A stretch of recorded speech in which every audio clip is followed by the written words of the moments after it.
Cheers! We're back again. Thank you for being here. And we bricked our phones. May have seen a little hint of this later, but kind of keep them safe and secure. But we're going to be reacting to some stuff later, so we do need them somewhat handy. But most importantly, Mr. Mike. My case is too big. It's too chonky. I know. You got this chonky boy. I drop this thing so often. We need to make a bigger version. We do. We need the XL. All right. What have you been working on? I have been working on quite a few things, but the thing I'm most excited about is some modern Adirondack chairs with popsicle stick ends. Not actual popsicle sticks. No, but basically me and Shane built a bunch of them. We built 4. And the idea is you take a 2x8 and you just make the end the exact same radius, kind of like a popsicle stick. And then the classic Adirondack like a little chair. Double bullnose action? Exactly. But a classic Adirondack chair. They lean back real far. It's kind of one of those things. So we took that shape totally, but everywhere it's just like the back is just 2 vertical popsicle sticks. The legs are just 2 popsicle sticks going like this. And the shape of it's neat. It's kind of like a fun, whimsical design.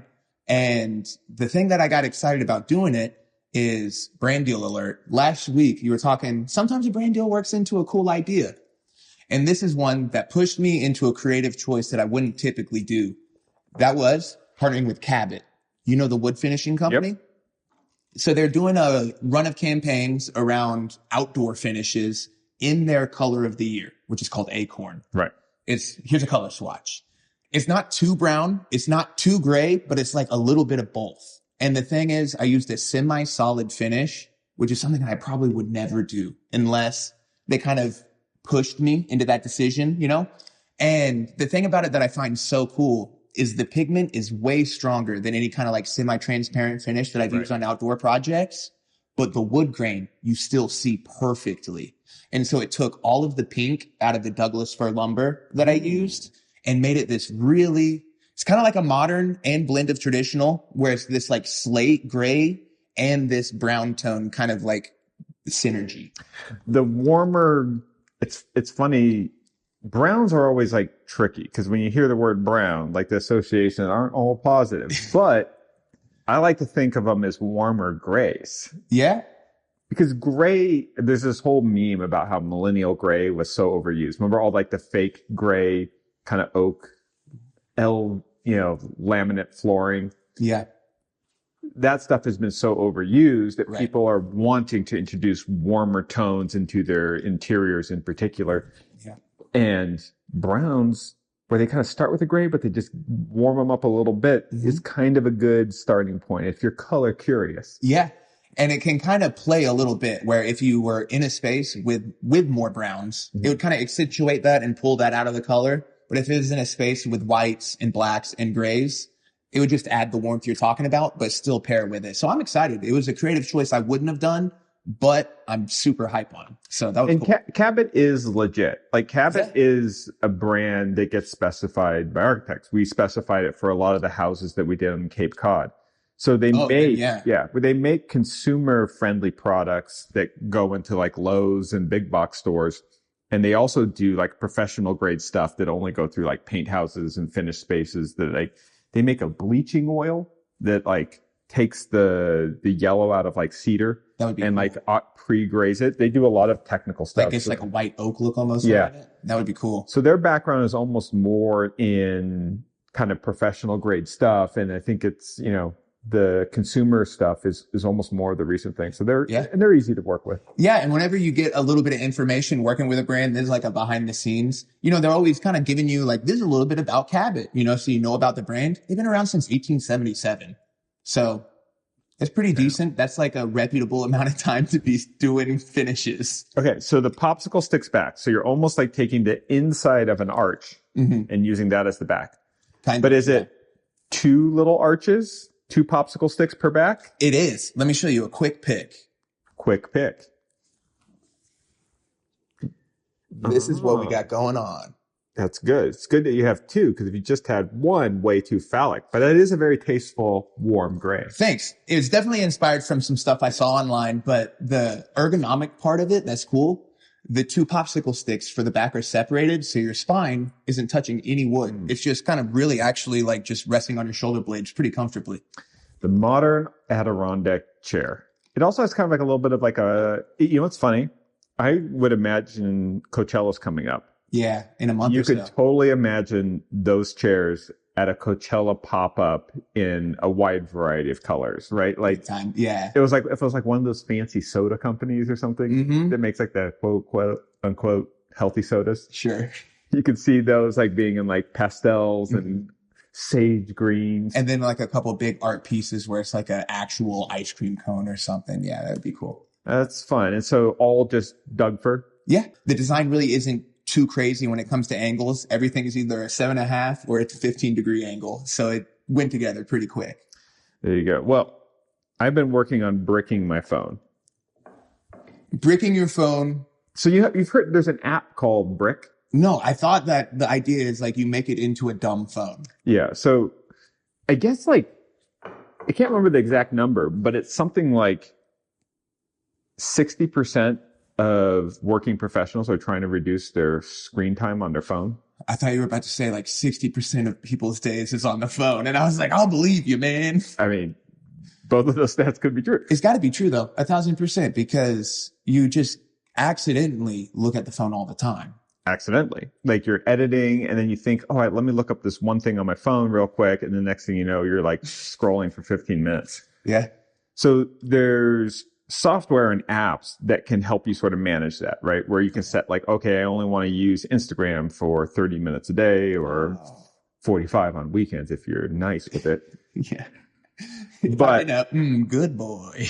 I'm not going to create anything with software or anything like that. So I was thinking like, well, we know that if you leave a bag of potato chips out, you're going to eat more potato chips. Got it. Makes sense. Right? Yep. And I read this book, Atomic Habits, which is excellent, which is kind of like has the premise.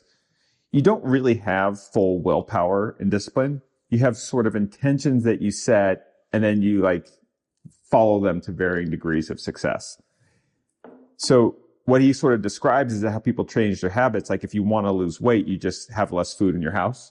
Okay. Yeah. Yeah. And bricking the phone with the software is one way, but I was kind of thinking of it is if I'm at my desk, I don't want my phone too far away because it's still business hours, sending emails. There are doing edits, right? Yeah. Could be an important call. But because it's sitting right there, it's too accessible. So I made these phone cases that are not to do anything other than have the phone in visible sight and just be a little bit inconvenient.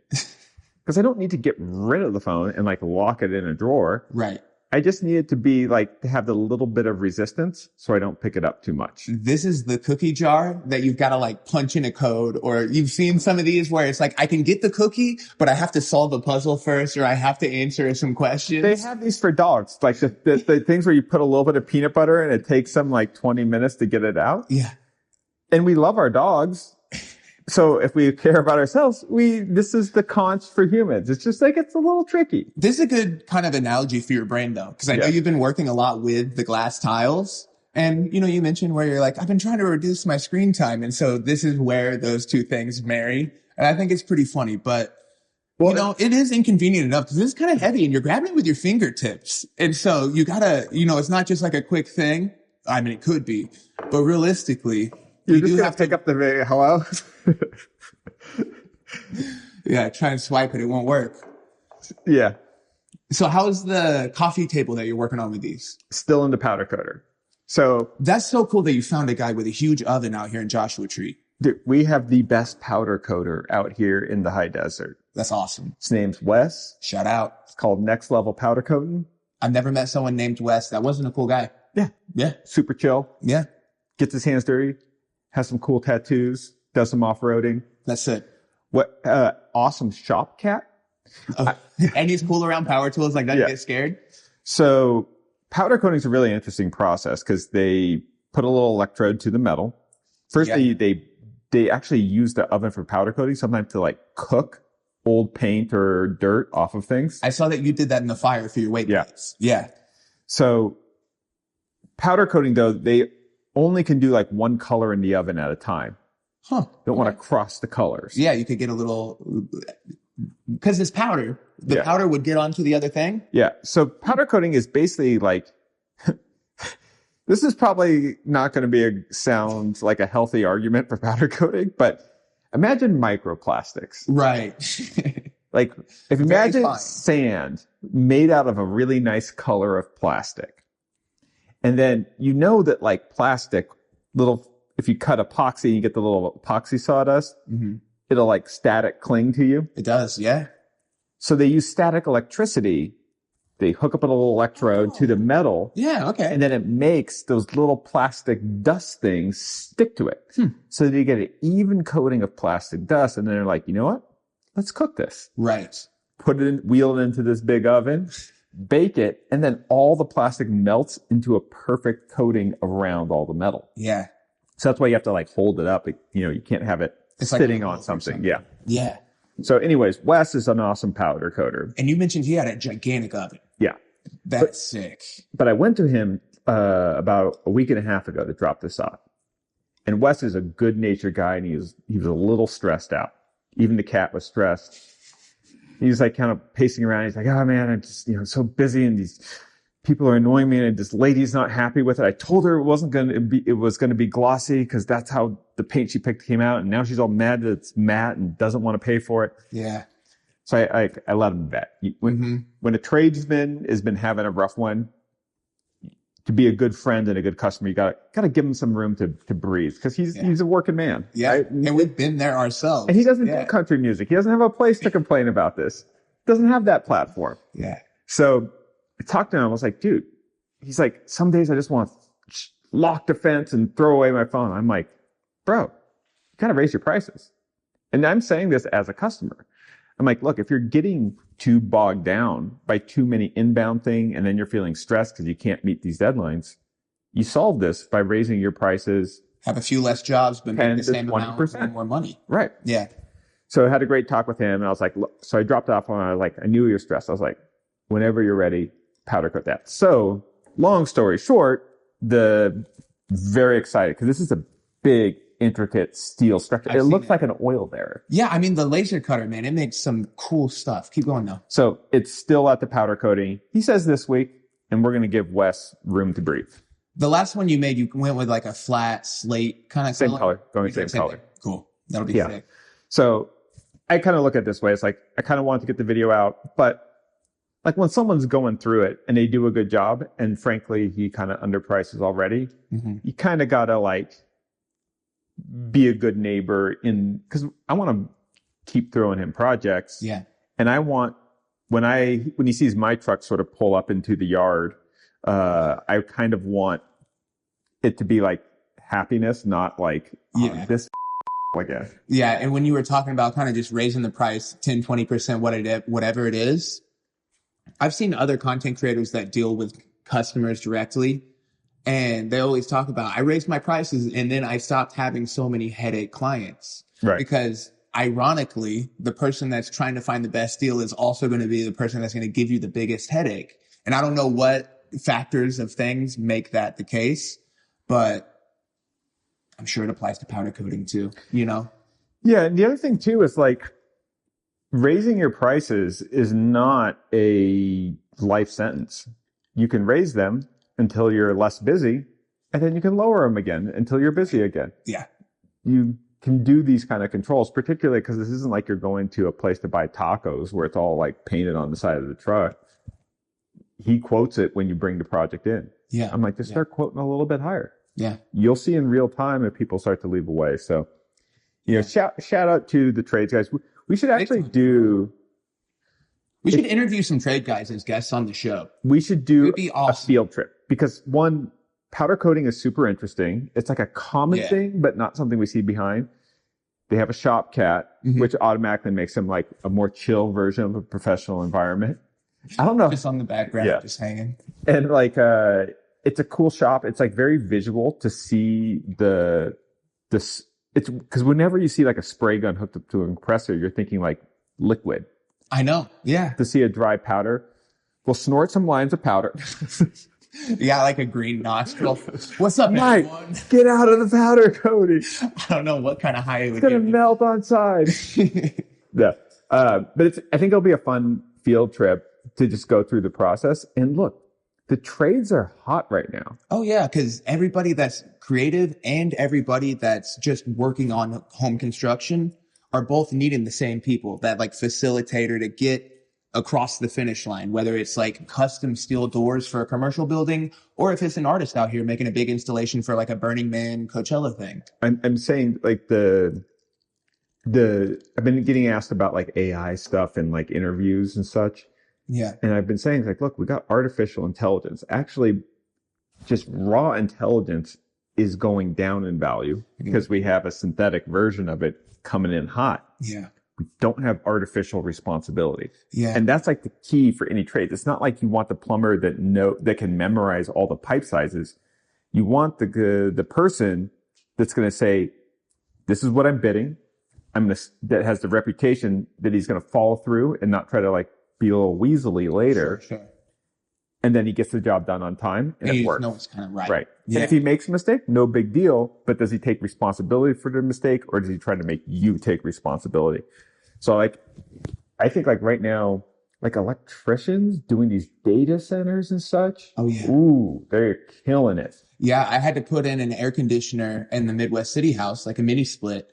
And I had someone helping me out, and his whole gig now is doing air conditioners for either weed buildings or data centers. But he just puts like, they'll have a giant warehouse and he'll put like 100 mini split air conditioners into it. Artificial intelligence and artificial silliness. Yo, for real. But like that's, using all the power now is either weed or AI. Weed or robots. It's just all. They go hand in hand. It's like just everyone get high. The robots will take over. I'm telling you, that's why like slop is the word of the year. Because it just it's just the word that fits so much of what happens. Mm-hmm. Even if I go to Chipotle and get a burrito bowl, I'm like looking at it and I'm like, this is AI slop, but food. And it's delicious. And I'm thankful. And it's a lot. It's good. Yeah. Slop is a great word. Yeah. Slop is a great word. Now, I know this is a bad idea, us saying this, because it's kind of like if somebody doesn't like one of my projects on Instagram, they'll call it slop now. Just call it slop. I've had a few people think that one of my projects was AI slop. People think my voiceover is AI, and I can believe it just because I think I do a little bit of a like rhythmic with my voice, and it's like I could see how someone would believe it. I've gotten that too, and you know why? It's because I don't always do a complete take. Sometimes I'll be like, oh, let me just. Yeah, you'll say, and then I laid out the board. And then I laid out the board. And so then I cut and then just like put them together. Yeah, Spielberg. Yeah. Over here. No, I'm kidding. Yo, have you ever done like an ad read? So behind the scenes YouTube world. We're doing a lot of this. When you do like a brand deal, they'll say something like, yeah, we'll pay you this much for a 60-second mid-roll. And mid-roll means it has to be more than halfway through, or not more than halfway through, less than halfway through the video. Yep. That creates a real conundrum because the algorithm penalizes you for view duration. Mm-hmm. And so a lot of people will fall off the minute they see an ad. So you're kind of like juggling this. Mm-hmm. But they'll say, and the longer the ad is, the more people will sort of fall off. And that's actually bad for the advertiser. Like right. The more people that see the ad, the better. If an advertiser was smart, they would clean up their briefs and say, oh, remember 8-minute ads? We're going to do 7-minute ads. And we're going to give you a 45-second integration to improve that. And then just throw a little 15-second kicker in on the end. Yeah. Because you get the double reinforcement. But the big thing, I think what you're saying is like most YouTube videos are sponsored. Right. Most YouTube sponsors are 60 seconds. Right. So if yours just happens to be 30 or 45, by nature, your watch time percentage is taking a slightly less hit, but everyone's taking the hit. So you're coming out a little cleaner in all of it. And if more people watch the video, more people see the ad, it's a win for you. It's a win for the brand. So here's the conundrum, right? You're trying to really edit that 60 seconds tight because if it goes too long, but all these brands, they give you a list of talking points to include that does not fit in 60 seconds. So there's been a few times where I'm thinking like, how fast can I speed up my voice without sounding like a chipmunk? Yeah. And it's like, the answer tends to be around like 103 to 104%. You can do a little bit, yeah. Once you hit 105%, yeah, you're sounding a little silly. The helium's hitting. I've done it a few times though. Like you can squeeze a little bit out of your voice to kind of make it fit a little bit. You're clipping. You're slicing and dicing every and ah and even breaths out. No, to get the ad read so it's just actually 60 seconds. Yeah, I know what you mean. And a brand is always going to want as much as they can say about themselves. You're always going to want to promote yourself as much as possible. But I think you're speaking to like, there's this sweet spot where you can like really make an impression. And then like George Costanza, get out while you're ahead. Those reads. Oh, here's 17 talking points. yeah. And then if it's like a financial services company, then you have to put in all these disclaimers, and then you're full on Micro Machine Guy voice, or it's like, yeah, where you're doing the prescription side effects, where you're like, blah blah blah blah blah. This is not financial advice. Yeah, I always thought it would be funny.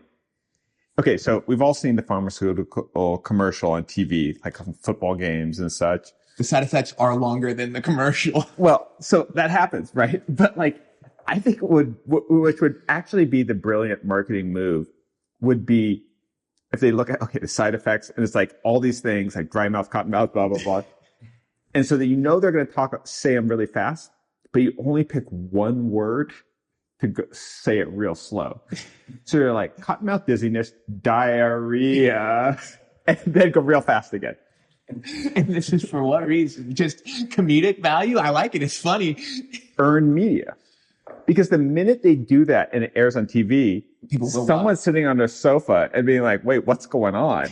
They think it's happening to them, that they're the only one that heard that way. So, of course, what they do is they put it on their Instagram story. And I bet you would get, like, let's say 1 million people watch the football game. Maybe that sounds more like a basketball game than a football game. But let's say 1 million people watch the basketball game. They see the commercial. I bet you get, like, 1,000 people posting it. Oh, you know what that makes me think of, though? Do tell. Blue Chew. Or someone like that. They need to take the approach. Because if you've got a prescription that could have like a viral, the Blue Chew has never hit up the woodworking community. I mean, strong wood, hard wood, all these puns. You're right. Oiling them. And it's a demographic of dudes that are just, one, it's dude heavy.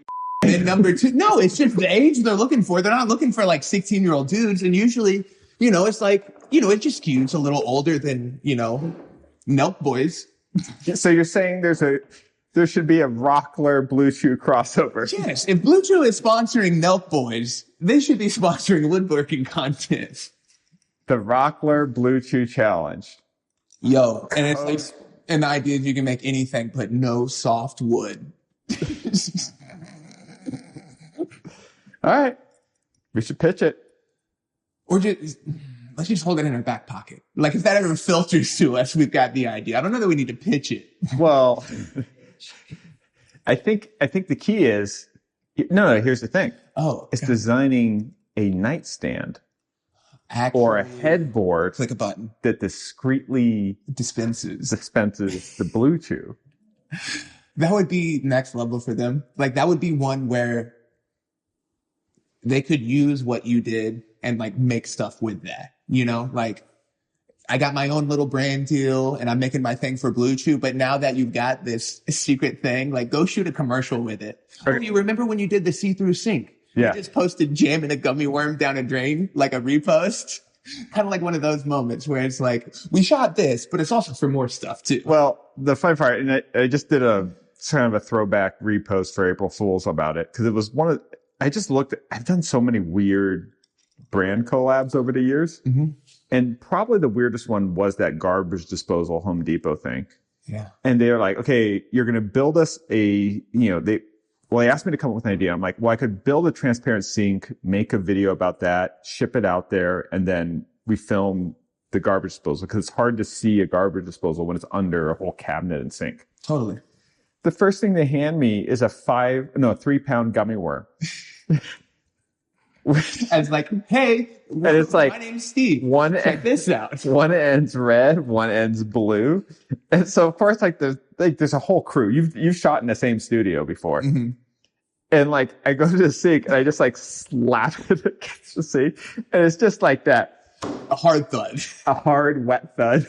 And it just sticks. And everyone on the crew was just like snickering. Trying to stay quiet. It was really entertaining. It was a fun day. It felt like we were wasting food, but I guess that's how you do science, apparently. There's a good demonstration for the quality of the garbage disposal. Taking down a 5-pound gummy worm. Yeah. It's suitable. But I guess we should get to our topic for the day. Topics. So wait, one, hit us in the comments of who would you rather sponsor a challenge?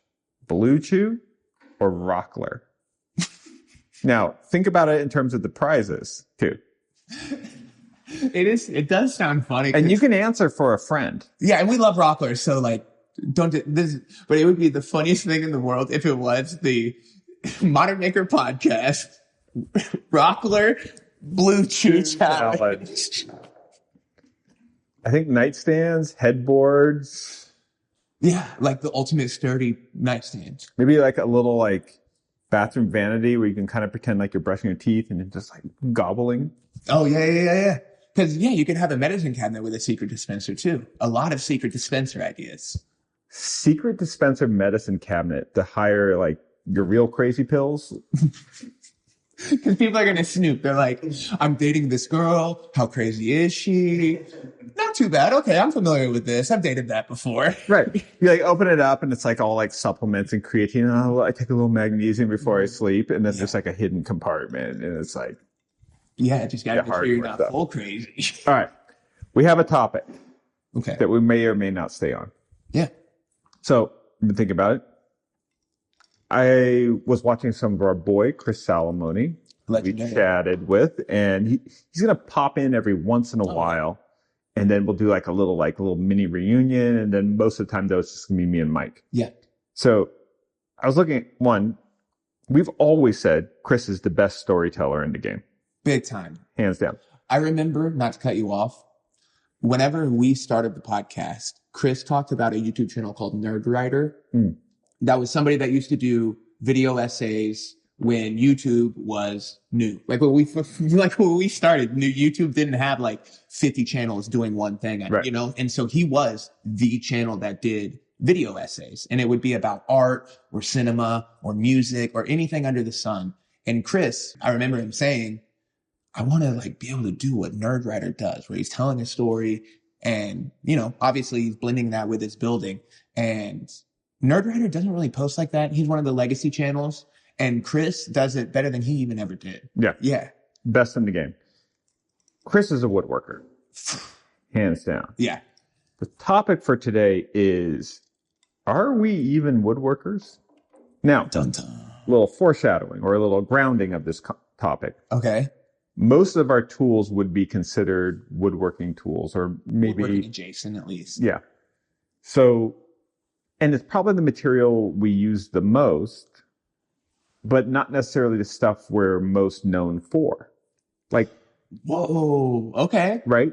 Like if we think about sort of if I think about myself, most of my most viewed videos are like a concrete thing or a weird design thing. Right.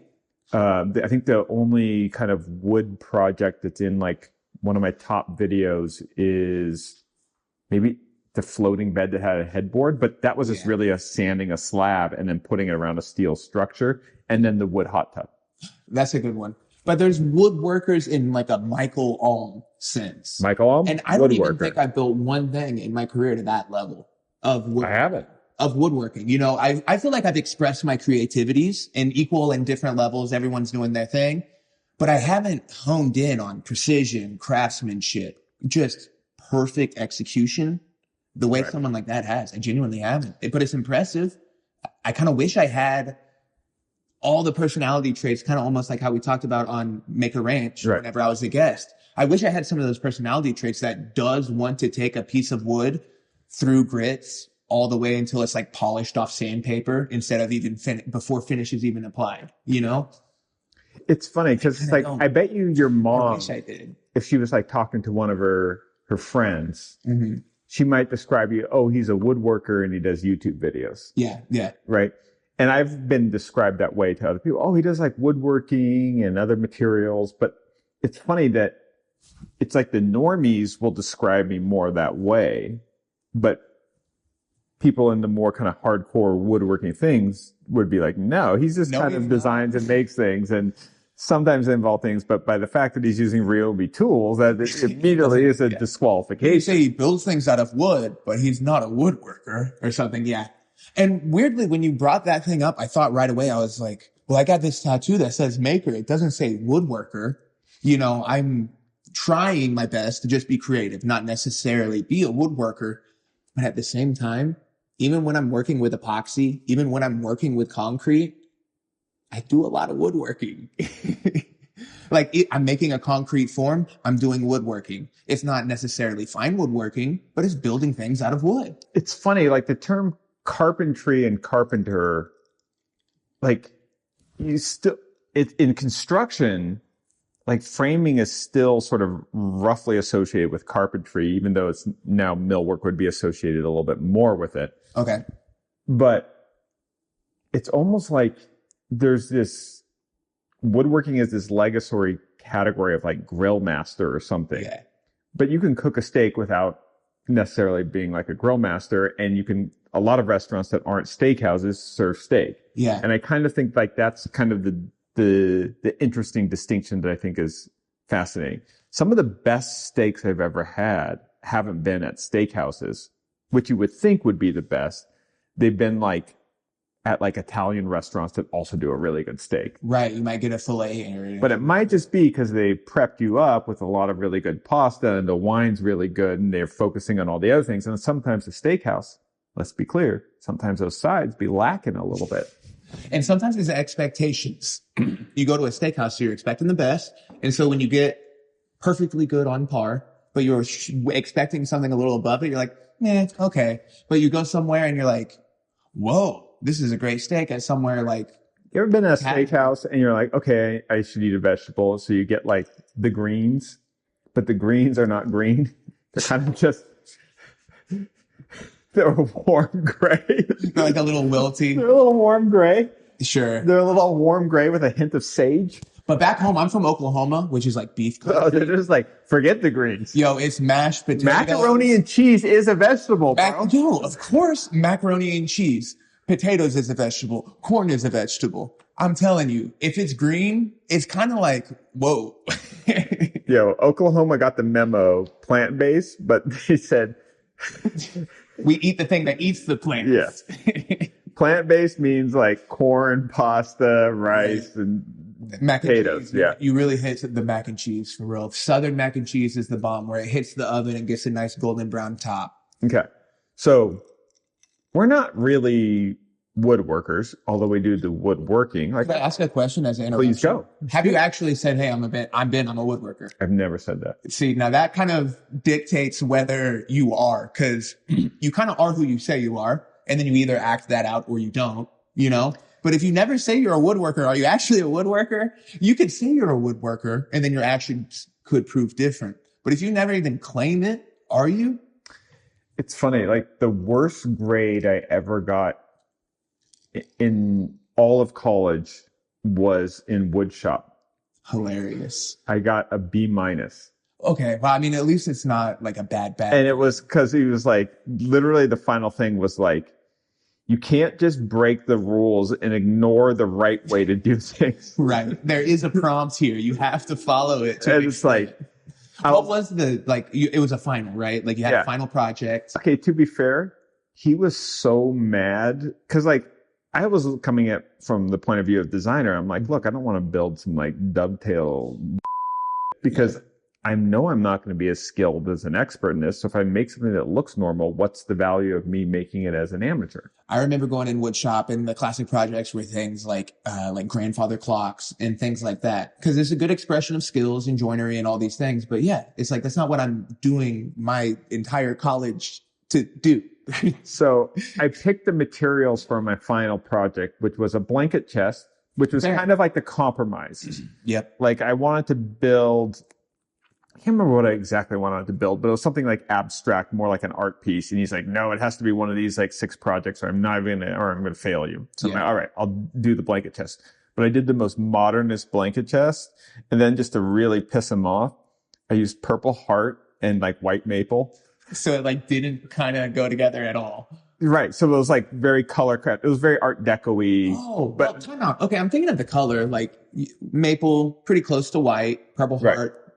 So it's like you could pair it together and it looks decent, but regardless, it's like saturated. So it was like an all-white box with like a purple lid. So it was tasteful, you would say, or no?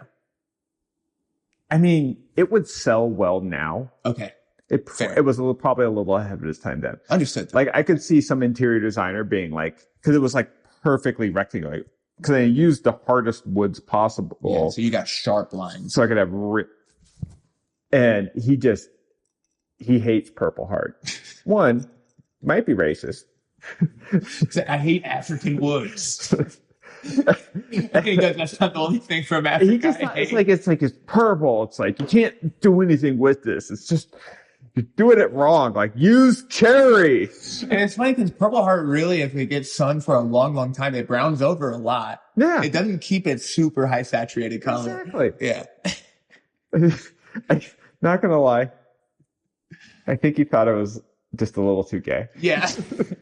Because he was like the old school woodworking. If you were to ask AI to generate what like a hard nosed 61-year-old woodworking teacher was like, and then make him 6'4", yeah, that was this guy. Kind of like really rough hands. Yeah. To someone like you, doesn't even really seem to have a creative bone in his body. Yeah. You know what I'm trying to say? He's expressing himself through like execution or technique, but he's not really doing that kind of thing. Yeah. Yeah. And okay, this guy's awesome. Like I learned a lot in the class. Mm-hmm. And like I was pushing, my rebellion was at the point of where he was saying he was interfering into the design of the projects. Right. And I was like, look, I trusted him for techniques. But if that's not your place. And it's really good to have like a Mr. Miyagi that's really rigorous, that like teaches you technique and then just like hammers you on you and tells you, no, this isn't good enough. You got to pay attention to this. You got to develop some expertise, because there are some rules that are hard and fast. And he was really good on safety, and he kind of explained why, and he told good stories. So you got to use the route in the right direction. Right. Yeah. Totally. It's just funny because it's like, I'll hear some of my friends from college being like, oh yeah, Ben can build anything out of wood. And I always think of it as being like, that's actually my worst grade I've ever gotten. That's pretty funny. Yeah. So when he saw it, did he react, or did he just look at it and be like, okay, fine, and then gave you the grade? Did he say anything? He called me a jabroni. You jabroni. He was like, this is real creative. But no, he legitimately said creativity is woodworking is not the place for creativity. Wow. But you know, that's a perspective thing, because it is. But I think that's like, look at Michael Ohm. He is a woodworker and he's creative as heck. I think it's like it's like a baking versus cooking thing. Baking, like you can be creative, but you still have to be technically on point or the bread don't rise. And I think that's what he was really coming from. That's what he wanted to instill in his students and to be fair on his behalf, like it wasn't a design class. It was a wood shop. It was like technical woodworking for beginners was like the title of the class. Yeah. They also had a class, and I was deciding between these two. It was called Introduction to Meat Science. Please go on. They teach you how to butcher a cow. Yo, cool. I took woodworking instead. I felt it would be more of a life skill. A little more practical to what I was focusing on. Yeah. But they like teach you how to use like the bandsaws for cutting frozen beef and all kinds of stuff. So you don't say I'm a woodworker. What do you say? Meat scientist. Shut up. Because it's like, you don't want to sound pretentious genuinely, but you want to accurately. I don't want to set the expectation of craft that I can't deliver on. I think these are nice woodworking projects, but they're more like clever ideas than they are like perfect execution of skill. And there's like this art. Like if I'm woodworking art, is that the same as woodworking a table? You know what? I would never make a knife, but I would make a machete. The machete is still an effective tool, but it doesn't have to be like, it can be a lot duller and not as technically precise. Right. Because the thing that you're going to like is someone like, you know, that guy, Alex Steele, you've seen him before. Yeah. And even though he's like outside of our bubble of content, every once in a while he gets fed into mine. And it's one of those things. It's like, I want to see the guy fold a bunch of layers and make cool Damascus. I don't want to see a guy kind of use as out of the box as like I would be open to with a machete. Like you want to see something like real cool, someone that's learned the skill really well. We're not woodworkers. Well, hang on. What do you say you are? You're not a meat scientist. Okay, listen. I don't know much, but I do know that. I'm a farm-to-table designer. I mean, just saying you're a designer is totally fair. But there's a little bit of like, when someone is a little withholding, there's like a little withholding about it because you're like, well, in what capacity? And you're like, oh, I guess I must answer your questions, And so without, like trying to be pretentious or whatever, like I get how it applies. How would you do it a little more? Like, how would you describe yourself more accurately? I thought about this. I love food analogies. I really do think it's like, I think farm to table is the most interesting thing that's happened in food, right? Right. Because what it said is like, we've had super fancy food for a long time. And if you think about it, a Starburst is super fancy, super technical. So the minute we invented things like Starburst and Skittles, it's saying that we can take flavors, break them down to the molecules, recolor them, make flavors that just are like purple that maybe they're associated with grape, but don't really taste like grapes, to be perfectly honest. Like unnaturalism. Also, totally delicious. I would eat a whole bunch of them right now. So I would eat a whole bunch of them right now. We've already gotten to the point where we see how far things can go in food. Okay. I think with like, same thing's true in design. Like we'll see stuff that's like completely wild and unnecessary, whether it be like super high-end luxury or a handbag that costs like $50,000. Or I've been looking at some of these like really expensive watches. Okay. One, no desire to own a cool watch. Not zero. No. I would break it. I'd rather have a good pocket knife, right? Have you like owned watches when you were younger and lost them? That's been me. Yeah. Yeah. Makes sense. Yeah. I'm all about the monocle and the pocket watch. More of a Monopoly man type. I want to be a baron. Is it too much to ask? But anyways, what were we talking about? Well, we were talking about how do we describe ourselves. Oh, gotcha. Like not being pretentious, being true to ourselves. I think we hit the peak of fanciness where we know that like a Lamborghini and stuff can exist. And it's like fancy. And I look at it and I'm like, wow, it's cool. Oh, look at that watch. Oh, I get why that costs $200,000. Not interested in it at all. No desire to own it. And I've gone to really fancy restaurants where I'm like, this is a really interesting thing that I'm eating. I don't know if I ever would have a desire to eat it again. Have you ever had like a fancy meal where you're like, I appreciate this? Big time. It is art. And not really interested in eating it again. No, but you can hit it one time. The way, some art is that way too. You can hit it. No. Oh, art. No, Art's that way? Some art is that way. Art is that way. You might need a piece of art. No, I'm joking. You might need a piece of art. So what I think is happening, a long time ago, we started hitting these really artificial, fancy constraints. And I think there was like a point of diminishing return, and that's when farm to table happened. Back to the roots. Farm to table is a really interesting concept because it still was in the high end of the consumer world. Mm-hmm. Like some of the most expensive restaurants in the world are like these farm to table, like Blue Hill Farms, where our boy Schultz had his engagement party. Nice, yeah. And then you like sit down at this dinner and they're like bring you out this like plate that looks like it could feed rabbits. But then this really handsome man tells you this whole story. Yeah. About how they grew this radish and how they invented their own fertilizer for this radish made out of compost from the coffee machines, which infected the nitrogen balance. And if you taste it, it doesn't have that spicy after kick. And there's a little bit of like a citrus flavor in there. And you're just like listening, chewing on a radish, and you're like, this is the best damn radish I ever had. Yeah. Now, all of the food was like amazing. And there's like, they tell you a whole story with anything, and you walk the farm. And you feel good because you're like, oh, wow, look at how nicely those beautiful cows that are being milked. Yeah. Beautiful radishes that are being picked. Chickens hanging out. Yeah. Maybe some exotic animals too. It does make you want some eggs, genuine, if they just got the chickens right there. And so when you reach peak fanciness, primitive process, but elevated becomes interesting. Yeah. So one, I think this is like because we have so much plastic now, woodworking is valuable. Being a woodworker now is fancier as a title than being a woodworker before plastic. Right. Because before woodworking before plastic was plastic working. Yeah.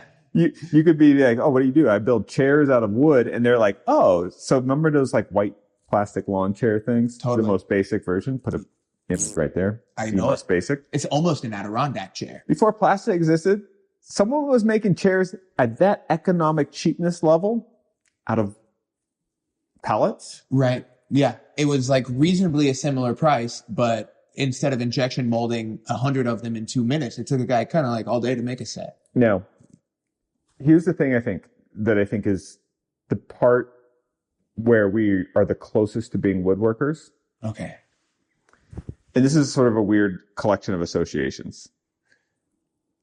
If you think of the word like fancy barista, and then you think of like woodworking hobbyist, you can kind of imagine those guys having similar like personal fashion. Okay, got it. You know what I'm saying? Like kind of like the kind of like indie into their shit.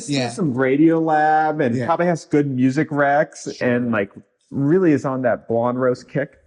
Mm-hmm.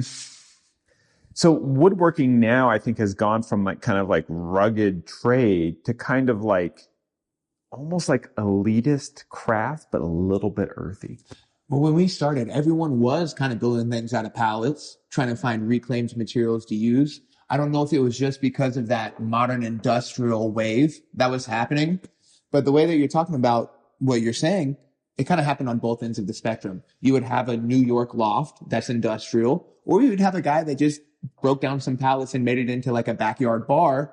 But it's kind of coming from the same home of this, like using what's already there rather than using new lumber and elevating something rustic. And that's what you would use for the same word with the food. It's like elevating rustic food. It's elevating rustic materials. But one might be like a commercial design for a $1 million building. And the other is just like, I just didn't want to spend any money on material. It's so funny. I got this question on one of the Maker Ranch episodes. And it was like, I normally ignore these questions because sometimes they're in bad faith. But it was like, it seemed very sincere. It was just like, honestly, I mentioned that I sold a table for $6,000 that was made out of Douglas fir. I remember it. Yeah. And so someone just asked the question, honestly, who buys a $6,000 table? Now, it's a really interesting question. Like if I make tables to sell, they're normally big tables. Yeah. And they're normally for people that I know that have some sort of professional or personal association with. Mm-hmm. And they're kind of like, this is my house. I didn't find any online that I wanted. Can you make me one? Mm-hmm. And it's weird because like, I think this person was coming from a genuine place. Like it just doesn't occur to him. And I totally relate to that. And part of me, like my family never spent $6,000 in furniture in our entire existence of living in that house. No, like the whole house of furniture wasn't that much furniture. Yeah, all the furniture in the house, including every TV and electronics ever, and probably the appliances did not equate to $6,000. Right. So it's like, I totally get that. And then I was kind of thinking about it. And so I went through my notes of all the like commissions that I've done. And I was like, what do they have in common? All of them have like a combined household income of over $250,000 a year. Sure. Yeah, and some of them even more. And that makes up about, I think it's like 13% of the American population. Okay. So that kind of makes sense. The question is a good one because if you're in the 90%, you probably don't know a lot of people in the 10%, or you might only know one or two, but then you don't know what kind of tables they'd be buying. Right. And so there's this weird thing where it's like, if I talk to any woodworker, and not even like famous woodworkers that have big YouTube channels, my guy Mickey, when he does woodworking projects, he doesn't really do social media. He just does millwork and he makes custom wood furniture. If he's making any kind of 10-foot table, it's gonna be $8,000 to $12,000. It's just gonna be that way. That's just the cost of it, and he's busy. So it's funny. There is, I think, actually, woodworking is actually kind of, it's not quite like polo level, but it's not ping pong. I mean, it's closer to tennis or padel. Yeah. as like a hobby, it is sort of an elitist, not elitist, but it's like, it's kind of a cultured, hipster, sophisticated endeavor.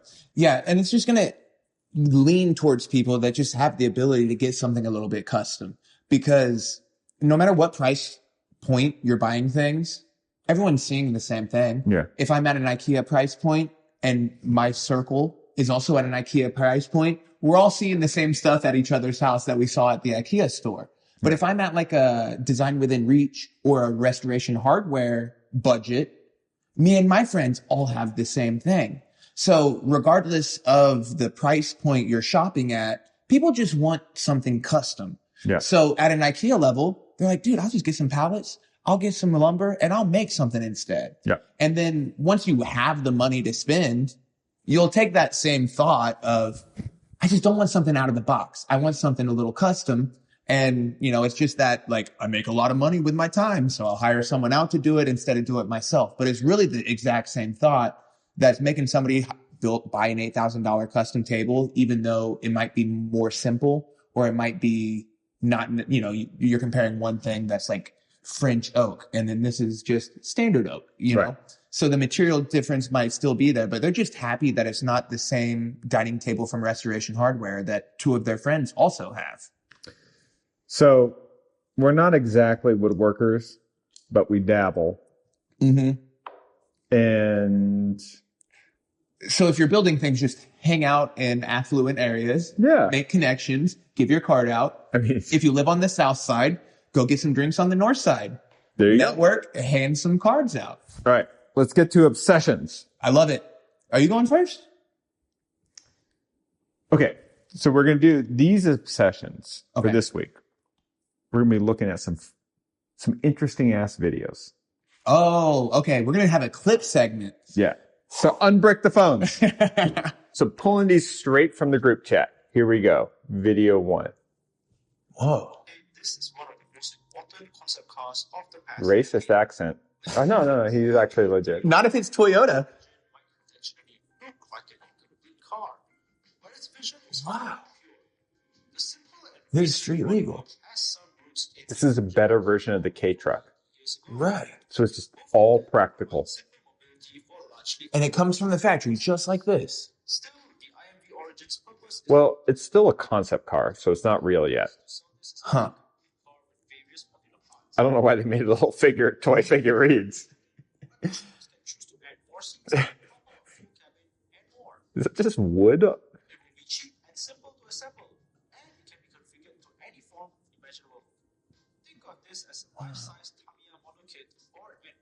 Okay, so I think we talked about this on an old episode of Modern Maker Podcast where I talked about like the aircraft carrier truck. Uh-huh. So you know how like an aircraft, like some boats, there's the long boat part and there's like the little tower over it. Okay. And it's like symmetrical down the line. Got it. Aircraft carrier, they're like, no. We're putting the little village over to the side here, and this is where the planes need to land. Yeah. And planes need a long place to land. And if you're hauling like, 16-foot beams, you need a long place for them to land. Wow. Yeah. And so by doing the cab as a unicab, like a unibrow, but for people, you get like that full length of it. And I think, have you seen the slate truck? That was what I was going to bring up. That immediately made me think of it. Yeah, talk about it. Okay, so I think both of these things are hitting at the same impulse in consumers. And I think this is like a trend that's not unrelated to the barn dominium. Cool. I think we're at a point where so much of what we buy is expensive. Yes. And people are feeling that strain. Is they're like, can I just get something? Can I just get a burrito bowl that's huge and has like a ton of calories and just like give me that slop trough? Yo, it makes me think, a standard work truck today has probably got so many accessories. Whereas, just a decade ago, you could get a stripped down, like it's got a radio and that is it, work truck. I bet you can't even get one today. Right. So I think there's actually like a pent up demand for just a simple thing that does one thing really well and hauls a lot of stuff. And you look at like, what's the cheapest truck you can get? Like a Ford Ranger or just like, it's still going to be what like 30,000? And that's not even like a full size truck when you're talking about it. Yeah. But like an F-150, what do you think it is? 45K? Probably. Yeah. look it up. Don't take our word. For real though. But I think these kind of like stripped down utilitarian things are actually increasing in interest. And I think that people are so excited about the slate truck because they're like, I don't ever like haul a full truckload of cinder blocks. I never need to have like a whole crane dump a load of dirt into the back of my truck. But you're constantly using the bed. Exactly. And so you want more bed, less cab, less leather, more bed. That always. And so I think this is perfect because it's like, especially with electric, they're like, oh, all the batteries and all this stuff goes into the floor. The K trucks are kind of have like a cult following. You know, it's like snub nose thing where the cab is all the way up to the front. I remember them, yeah. I also think this has been the biggest design flaw in a lot of like the modern electric trucks is they built them off of what a truck's supposed to look like with like, so like they discontinued the Ford F1 Lightning. Did they really? Yeah. Wow. I didn't know. Because it's like, it's not anything. And people that like Ford F-150s want a Ford F-150. And they tried to make the electric version when really they should have made an entirely different electric Ford truck that is for the people in the trades that actually need to haul long shit. Right. And then in that world, you can incorporate a 220 volt inverter into it to where if you're a contractor and you throw up a generator every day, oh no, the generator's not working, just plug it into the truck or something like that. But it maybe didn't have those features that, you know, a contractor or tradesperson might really find valuable. And also as someone that's not a very good parker, I get parking anxiety. And like my truck's not even like a big truck. My truck is a Tacoma. Right. But I got like the 6-foot bed, but then like I couldn't get the one with just like the no door camper. I had to get a 4-door truck because it would have taken like a year for the other type to be ready for me. Kind of got the rack on the back, gives you a little blind spot. I already feel like it's too long if I'm like driving in a city, and like I always have to apologize to the valet if I go to someplace fancy, and that's not even a big truck. And so it was like, but I only got 6 feet of bed. I still would much rather have 8 feet of bed and no feet of hood and just a little bit of cab. Yeah. And I think that truck is really hitting on the right dynamic there. Yeah. I never connected the dot. I hadn't connected the dot until you did, where you're like, you could store a beam, you know, you got a 10-foot, 12-foot long truck, but you could have a 16-foot beam where it's extending a foot out from the front and a few feet out from the back. And that's balanced in a way that a traditional flatbed is not. Right. That's pretty cool because it's an Asian kind of concept car. Yeah. I'm imagining something like a Japanese environment, tight streets, really congested, New York City style. And in a space like that is like a whole new delivery upside, like a whole new upside that just, you don't need it in a rural area. Toyota used to do, I think they called it like it was like the contractor painter's truck. Oh, yeah, yeah. Well, it was a truck specifically for like painters and drywallers. Right. So, it was a small single cab that had the racks on the side.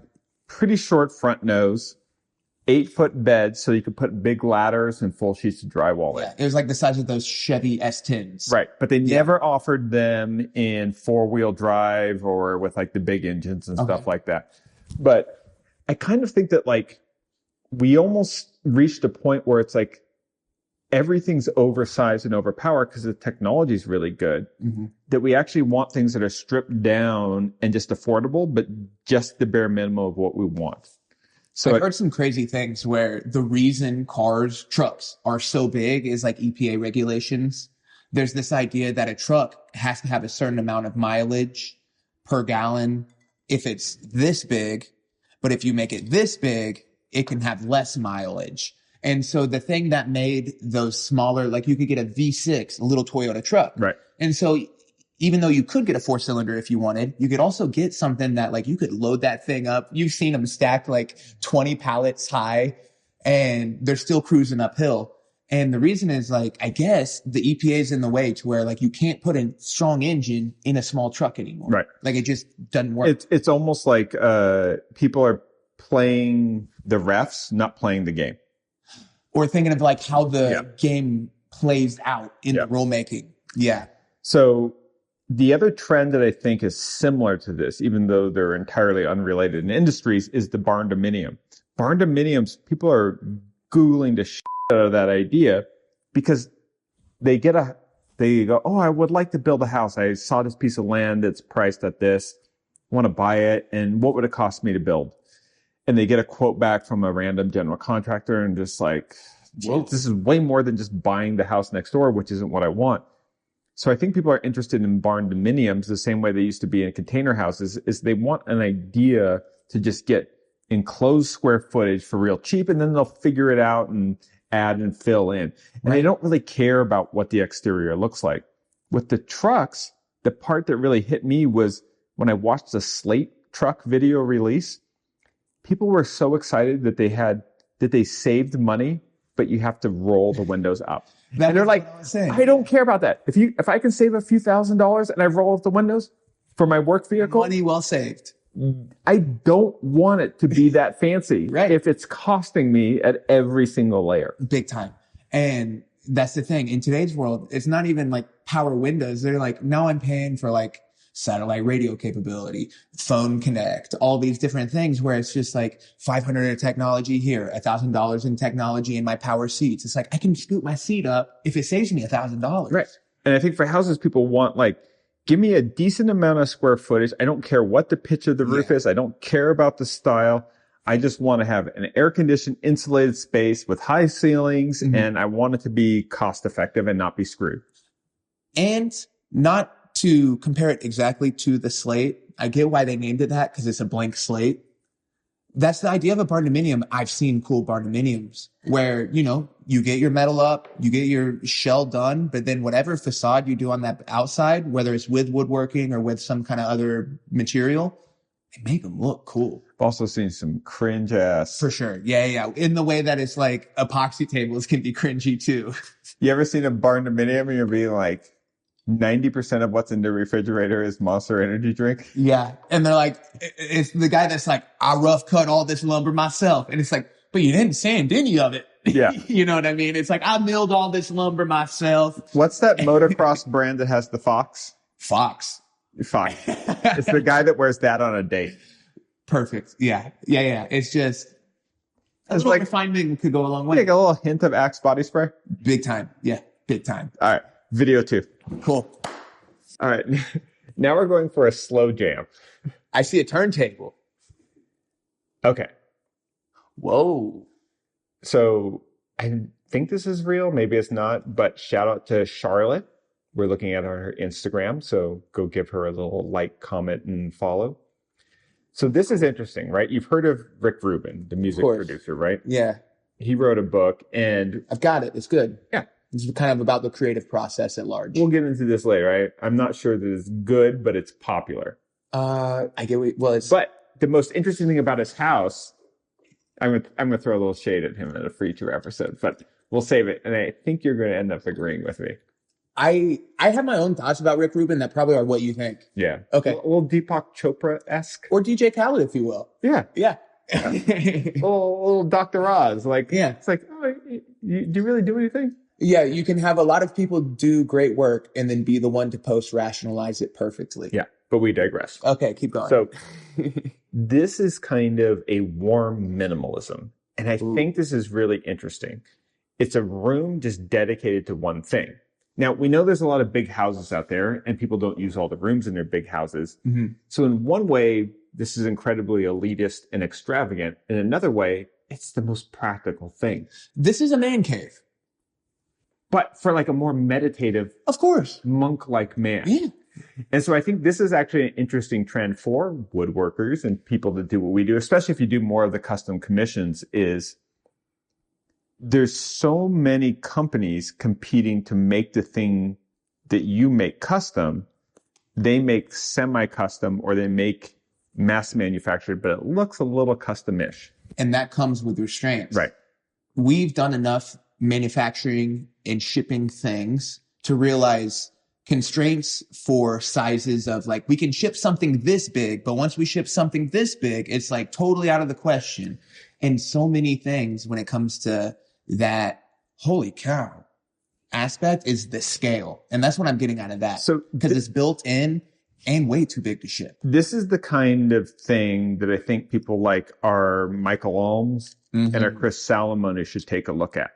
Right? Because Right now they're selling an object for a room. I think what's really interesting, and they get good prices on those things because they're very skilled and talented. I think they could sell the whole room and move from 5 figures to 6 figures. It would be cool. It's one of those things where it's like, I just had a lot of thoughts, but no words come out. But yeah. And nobody wants to, no one from a fabrication standpoint wants to be responsible for interior design because coordination is complication. But if what people want is a isolated environment just for listening to their favorite record one at a time, and it's just like this Zen, it's a dojo for music listening. Yeah. That's actually perfect for like a kind of singularly focused fabricator, whether it be in wood or concrete or steel or whatever. So I thought it was a really interesting idea because one, this I think is actually what luxury looks like. Sure. It's not this like balanced room that's like out of Mad Men where there's like a bar over here and a conversation pit over here. It's actually taking a pretty generic space and just isolating its purpose for one kind of high-end activity. Yeah. And it's funny because people have been doing theater rooms forever. Yeah. And that was, for a long time, it's like, whoa, you got a movie theater in your house? Yeah. You know? But stripping it down, taking away the visual component and just having a turntable in the center of the room, like just an audiophile worthy setup, it really says like, I take this seriously if you are someone that's like really into their catalog, really into what they like, but it's got to be more than just music, right? Like where do you go beyond a room for music with this idea? So I think saunas are another thing of this. Sure. So I think like doing high-end saunas is a really interesting commission type work. That makes sense. Where there's these package sauna kits. And even the package kits are like costing you like $8 to $10,000. They're expensive. We have one at the hotel that we installed. Mm-hmm. Eventually for this house, and we'll do an episode there where we're just sweating it out. Cool. Okay. Like the sauna episode? Yeah. A sauna is a great thing because it's like a dedicated space where it's just designed to do one thing.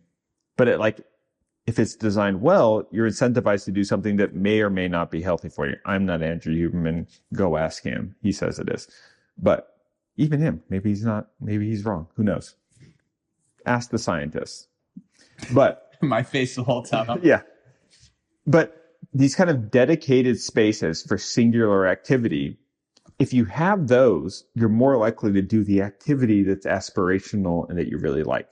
Yeah. Because I actually like wrote that as one of my New Year's resolutions was to listen to more music and less information. Yeah. So I kind of noticed in my Spotify and Apple iTunes Wrap, I was listening to way more information download than I was like things that just complement the flow and the vibe of whatever I'm experiencing. And sometimes you want to leave room for your own thoughts. So music, dojo, or studio, interesting idea. And I think even if you're just in like a 3-bedroom house, but you don't got all them kids. Right. You ain't got guests every weekend. Yeah. And you could work in a way where it's like, I got a hideaway bed because it's a sofa back there. Like, I don't have guests. It's like, either that or just set up a sick-ass model train. And at that point, you're in too deep. I don't even know. Yeah. That's in too deep. All right, next video. I got to go all in on something. It's either going to be model trains. Or vinyl. Or vinyl, yeah. Said nobody ever, right? It's either model trains or like WWE figurines. No one's been that autistic. That's what I mean, where it's like, I pretty much am collecting Stone Cold Steve Austin figurines or model trains. No one that autistic has ever had that sophistication. Mm-hmm. Okay. Hit it. This is the last one. So it's an abandoned factory turned into a home. But they've done a lot with this. Those windows can't be original. I mean, I think it was like some sort of concrete or cement factory, but they did concrete arches, which is fancy.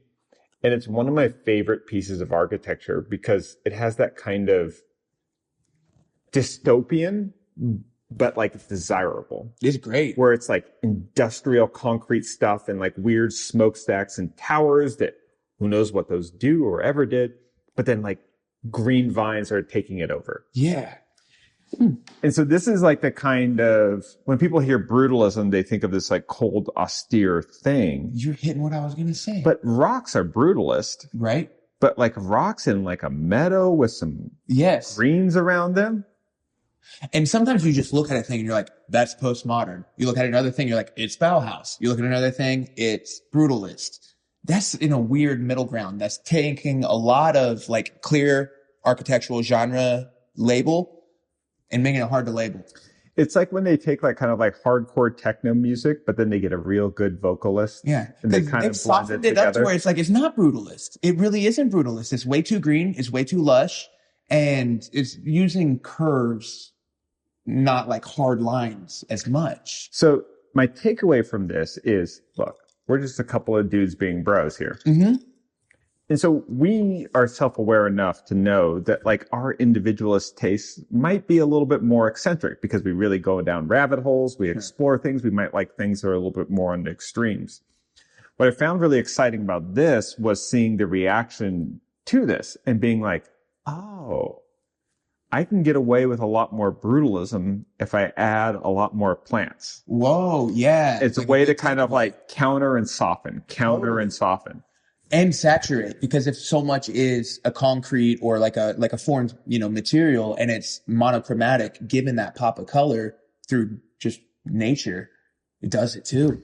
Right. So rather than just painting it, you could take a real big, brutalist design and make it colorful, but that's different than adding green and life to it. As creative people that put our stuff out there, we've all had the thing where we were really excited about it, and then we put it out there, and it kind of goes, burr, burr, burr. It's like, cool, guy. I like seeing stuff like this because it makes me think that it's like, because a lot of times the unproductive reaction to when that happens is to be like, people just suck. They have taste. They just want like Marvel movies about it. They'll never appreciate it. That's straight up cope, and that's hurtful to you, and it's not helpful to the audience. Yeah, it's not a problem. Seeing stuff like that is like, I find it really inspiring because I can be like, no. I can do this stuff, but I have to figure out a way that the garnish actually matters. Yeah. No, it totally makes sense, because if 10 people look at it and it's just a little too extreme for a few, and it's just because it's like cold. Right. If they said something, it'd be like, it's just a bit cold. Yeah. And then you just, with just a little bit of green life, bro. I put two rocks together as a chair. People are like, eh. So got to switch one of the rocks with an antler. Yeah, there you go. Or make a rock with a tree coming out of it. Whoa. Anyways. We need more trees growing out of rocks. We need the first. Okay. Segue into the challenge. It's going to involve rocks. Are we doing the rock and stick challenge or just the rock challenge? I'm fine either way. I think the rocks and sticks challenge is fun. Like, it incorporates carving wood if you really want. I like the playful part. Yeah. Like, we've always done constraints, but we kind of kept them wide rather than narrow. Yeah. When we do challenges. And I like the idea of keeping them relatively wide. So if you want to carve wood, if you want to carve stone, or if you want to carve both. Right. That's sort of carve plastic, carve anything, I think is the idea. Carve antlers. And from the comments, I think the part that they resonated with people was the idea of them finding a thing. Yeah. So with that, you want to go look through the rock collection and pick a rock for your potential challenge. Let's see what you got.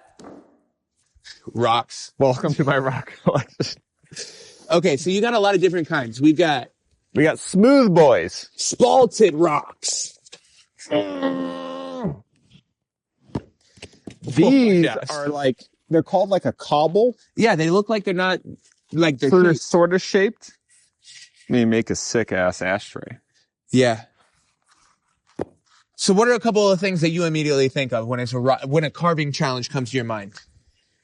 Because you got like, you could do a rock sink. You could do a rock hot tub. You need a bigger ass rock for that. Well, I believe that, yeah. So I think the limiting factor is the tool you have to carve with it. So if you have an angle grinder, you're kind of limited by whatever the distance between the edge of the blade and the arbor. And that's where your brake saw comes in huge handy. Right. So any of these rocks, we can put a flat bottom on them to use them as a base for something. And with any of them, we can carve out a organic depression with the angle grinder. Wow. So I think it just comes down to like, I would actually think of more of like a pairing. I'm over here wanting to make a climbing wall. Just like make a fun like Ninja Warrior climbing wall. Yo, I actually think that'd be cool where you just use steel. So it's like mostly a hollow wall. Yeah. There's just pebbles that you're grabbing onto. Because if you flat face them all, there's a way of securing them that it's like you're really climbing on rocks. Right. All of these are easy to carve. They're all pretty like, because rocks, like you just don't want them to fall apart when you're cutting them. Right. Sandstone goes really fast, but to be honest with the diamond blades, all of them cut fast. You got what kind of rock do you have here? Because now we're out of the spherical shape. This is something like that's either a sandstone or a limestone. It's probably a sandstone. That's the softest rocks that we got. It's funny. When we talked before, I told you I almost don't even know what I would do if I was challenged to make something out of sticks and rocks. I'm feeling it right now. Like this is the moment where I'm like, I don't even know what I would do. This is some real Game of Thrones looking gnarly onyx.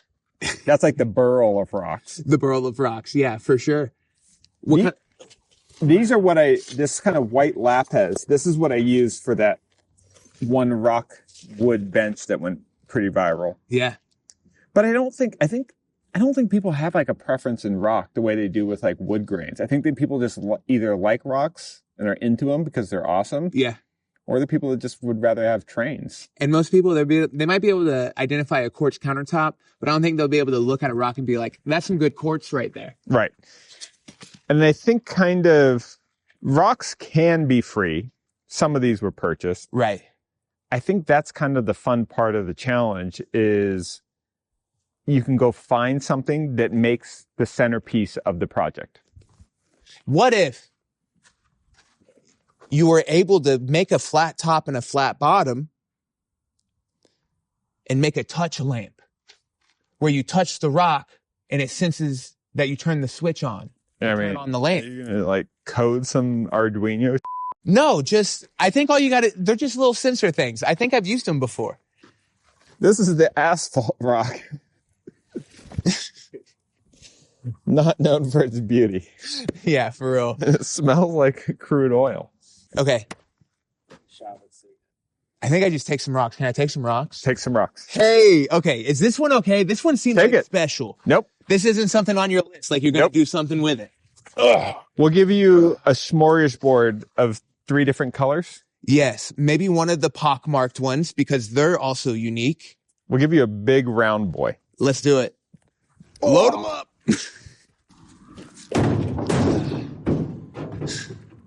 I think we can start with that. So, thank you for watching another episode of the Modern Maker Podcast. Collect your rocks. Collect your rocks. That's the key takeaway. That's the call to action, as they say in the biz. And I'm telling you, you might live in a place where you need to collect tree trunks. You might live in a place where you want to collect something else completely. Right. But take advantage of like what you can find. I think that's the beauty of this. There's like something to find everywhere where you are. Right. We're in the desert, so we're more on the rock team. But if you're in one of those Pacific Northwest forests, you might be looking at some sticks. If you're near an ocean, look for some driftwood. Yo, that actually might be one of the cooler submissions if we get one of those. Driftwood has got a good aesthetic. Yeah. Do big lighting material or big lighting projects, some kind of crazy table base. Find something interesting, find something gnarly, find something cool and pebbly and smooth. Yeah. Big, small, doesn't matter. The idea or the kind of spirit of the challenge is to find something that's kind of natural that does have to work for you. In conclusion, current obsession. Oh, well, I mean, obviously rocks and sticks and, you know, we're one of those trained losers. Like a model train callback from earlier. I like that. All right. Mine, it sounds silly. Don't judge me. For real. Survivor. They're doing Survivor 50 right now. This is just you being competitive. It is. They're doing Survivor season 50. And what they've done is they've brought legendary players from previous seasons to really duke it out. So it's high level gameplay, but they've put in the extra production budget knowing that this is like a big season. And so the challenges are awesome to watch because they've got a build crew doing all this. So there's some team that every week is building like ocean platforms leading to this like pyramid that they have to climb and jump off of, and then this like booby trap thing that they got to dig around. And it's cool from a builder's perspective watching the challenges, because you just see how they made it. Like I can see the material they used and I can see how they did it, but it's something that I could never do myself. And I love watching it. So one, I have watched multiple seasons of Survivor. Love it. It is a very addicting. It's a very it's one of the best produced reality show ever. It kind of set the bar higher than what reality used to be. I'm going to go with a slight variation. Okay. And it's the show Alone. On Netflix. I've seen this. Which is like, hey, what if NPR did Survivor? Right. What if there was a quiet, more authentic? Mm-hmm. What if there was the blonde roast to the quadruple shot venti super caffeinated espresso martini? And that show's got a couple elements that are crazy. One, they're filming themselves. They've got no camera film. But the part that must eat away at the people that are like, I feel like I'm winning. They don't know when the other people are out. Yeah. And so it's just 10 people go out into the wild, survive as long as they can. They're filming themselves like they're Les Stroud from Survivor Man. Right. But they don't know when the other people get eliminated. So there could be a guy that's the only person left in the game. Everybody has already tapped out and he's just out there surviving for an extra 3 weeks for no reason. For Survivor, you're playing against the people you see in front of you. Yeah. Yeah. With Alone, you're playing against yourself. Totally. And what's fascinating about it is like, you actually see people give up just to like straight up loneliness, which, not gonna lie, I judge them a little bit for that. When there's that amount of money on the line and you're 22 days in, you've got to be able to say, my family can see me next week. I got to stay in this for one more week. They're going to be more happy with the cash prize I win than they will be seeing me now. But what I think is different about it is the quitting point is like in Alone, you don't get voted off. Right. You self-vote off. And so it's just when you quit because you're too sick, you don't have enough food and you're starving to death and you just can't take it anymore. And so that's why like, it's not as entertaining, but like intellectually, I love like the purity of this. Like you either kill the bear and have food for like 3 months and you're living high off the land until you like don't cook the bear meat enough and you get real sick. Yeah.